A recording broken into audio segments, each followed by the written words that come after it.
Santo Graal tem sido um tema fascinante na cultura ocidental por muitos séculos. Este tesouro está ligado à matéria da Grã-Bretanha, que inclui as histórias do rei Arthur e seus cavaleiros da Távola Redonda. Arthur se tornou rei ao retirar a espada da pedra, um feito que só o verdadeiro rei poderia realizar. A espada foi depois quebrada em batalha e substituída pela lendária Excalibur, que Arthur recebeu da enigmática Dama do Lago. A origem da lenda do Graal é incerta, mas muitos estudiosos a relacionam com mitos celtas e galeses, a narrativas cristãs sobre a Eucaristia, tradições orientais, ou uma combinação dessas fontes e outras. As histórias do Graal são ricas em simbolismo, refletindo temas como redenção religiosa, contos de fadas, alquimia e cerimônias. O Graal é um objeto enigmático geralmente guardado por um rei em um castelo oculto. Pode ser descrito como um cálice, prato ou pedra mágica, capaz de conceder poderes como cura, imortalidade, juventude eterna e nutrição ilimitada. Este último aspecto pode ter sido inspirado em um dos 4 tesouros dos Tuatha Dé Danann, da mitologia celta, especificamente o caldeirão da abundância do deus druida celta Dagda. Dizia-se que esse caldeirão podia alimentar um exército inteiro sem se esvaziar, e todos de bom coração podiam se saciar dele, pois era dito ser sem fundo, deixando ninguém insatisfeito.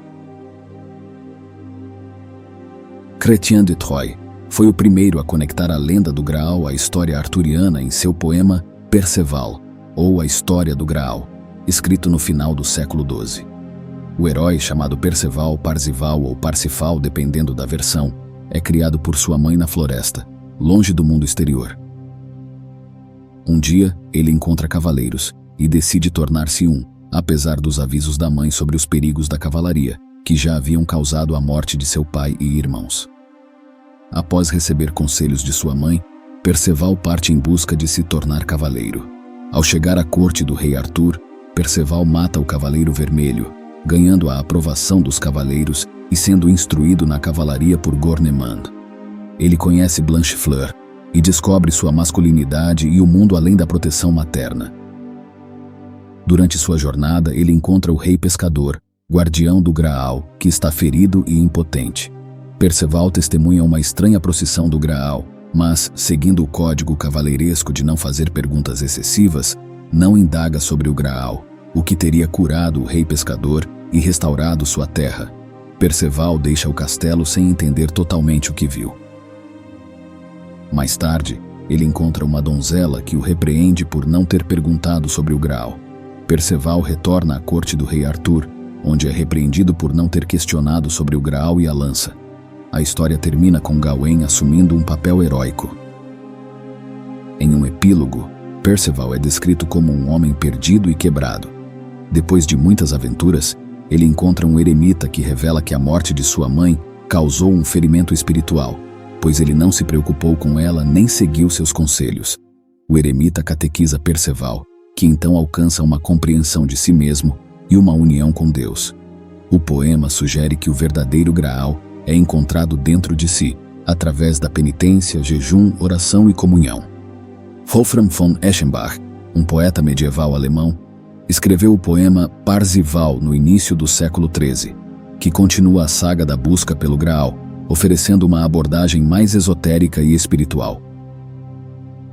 Nesta versão, o Graal é descrito como uma pedra que caiu do céu, deixada na terra e guardada por anjos neutros, que se opuseram à divisão entre o bem e o mal durante a guerra no céu.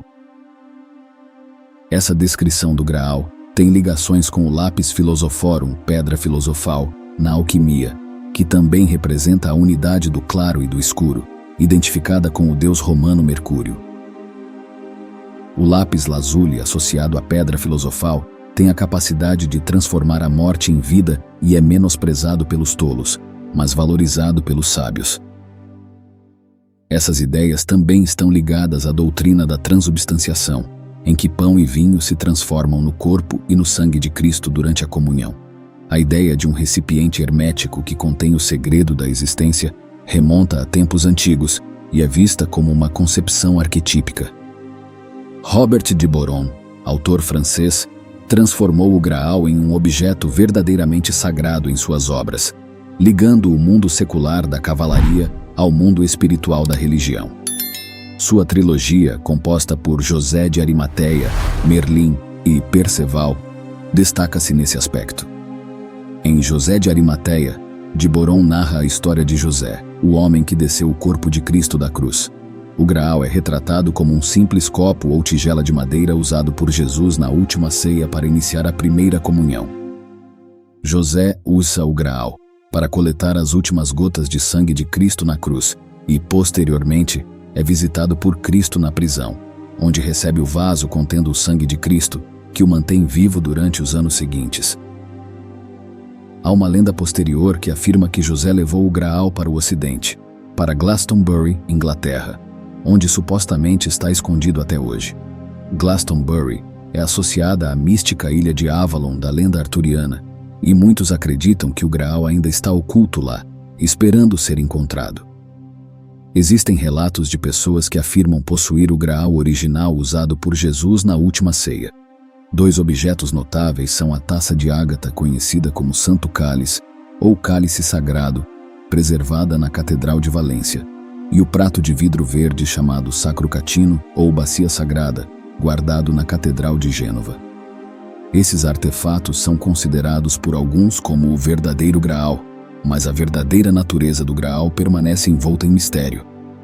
A busca pelo Santo Graal segue a estrutura da jornada do herói, em que o protagonista busca e, ao final, obtém um tesouro difícil de alcançar. O herói, uma figura arquetípica, representa uma jornada interior e exterior que determina o destino humano de maneiras profundas e desconhecidas.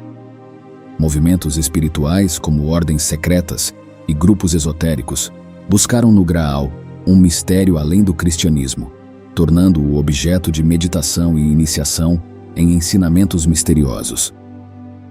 O Graal, simbolicamente escondido, continua a chamar os buscadores para a jornada, enquanto os cavaleiros seguem o caminho para o castelo onde o tesouro está guardado. O Santo Graal é um símbolo do eu, a totalidade psíquica e a totalidade última do ser humano. É a força vital que nos impulsiona em direção à individuação. O processo de trazer à consciência os conteúdos inconscientes de alguém. Encontrar o Graal não transmite conhecimento direto, mas antes nos dá uma prontidão emocional para receber uma experiência luminosa do nosso centro interior. Psicologicamente, a história do Graal é de grande interesse, pois é ao mesmo tempo um conto de fadas, a expressão mais pura e simples dos processos psíquicos do inconsciente coletivo, entrelaçado com uma lenda cristã. Esta mistura notável dá às histórias do Graal o seu caráter peculiar, pois através destas histórias, o conto de fadas eterno entra, por assim dizer, no reino do aeon cristão. E reflete assim, não só os problemas humanos fundamentais, mas também os dramáticos eventos psíquicos que formam o pano de fundo da cultura cristã. O Graal representa a realização das mais elevadas potencialidades espirituais da consciência humana, o que confere ao mundo um significado simbólico e espiritual. Isso vem da própria natureza. O verdadeiro tesouro da busca pelo Santo Graal é a iluminação que ela traz, e não o próprio Graal. O que realmente importa é a jornada em si, não o destino final. Independentemente de onde viajemos, do que façamos ou da época em que vivemos, todos estamos em busca de um significado para nossas vidas. Esta jornada está aberta a todos nós. Obrigado por assistir. Deixe o seu like se gostou e inscreva-se no canal para não perder os próximos vídeos. Até a próxima!